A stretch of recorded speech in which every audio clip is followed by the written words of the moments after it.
So people talk about pelvic floor dysfunction all the time. We see it in social media. We see it on the internet. If you Google it.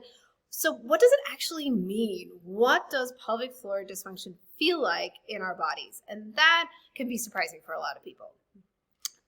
So one of the top pelvic floor dysfunctions that people feel that they don't realize is pelvic floor dysfunction is just the simple feeling of like a pressure or heaviness. Yeah. You can think of it as a pressure in your pelvic floor. A lot of people will say like a heaviness or a fullness that they feel vaginally.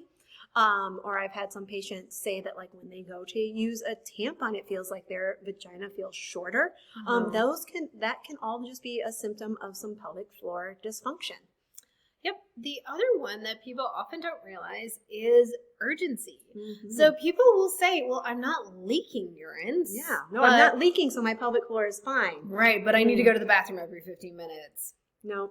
So urinary urgency can be or is a symptom of pelvic floor dysfunction. And leaking anything is pelvic floor dysfunction. I mean, it can be leaking urine. It can be leaking gas. It can be leaking stool. Basically, if anything is coming out when you are not giving it permission to, that is pelvic floor dysfunction. Constipation is another big one. No, there's a lot of things that go into constipation. We have a whole class on it. Yeah. But absolutely, pelvic floor dysfunction is something that plays a role that most patients aren't aware that their pelvic floor is playing into that. And finally, painful sex.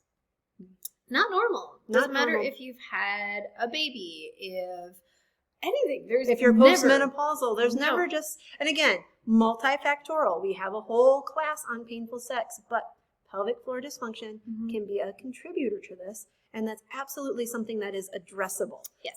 So the bottom line is, if you have anything going on with your pelvis, with your bowels, with your bladder, with intercourse, there is a good chance that pelvic floor dysfunction could either be a cause or a contributor, and something can be done to help. Exactly. So don't live with it. Don't think it's normal just because it's common. And, check out our courses or come see us for a coaching session, and we want to be there for you. Absolutely.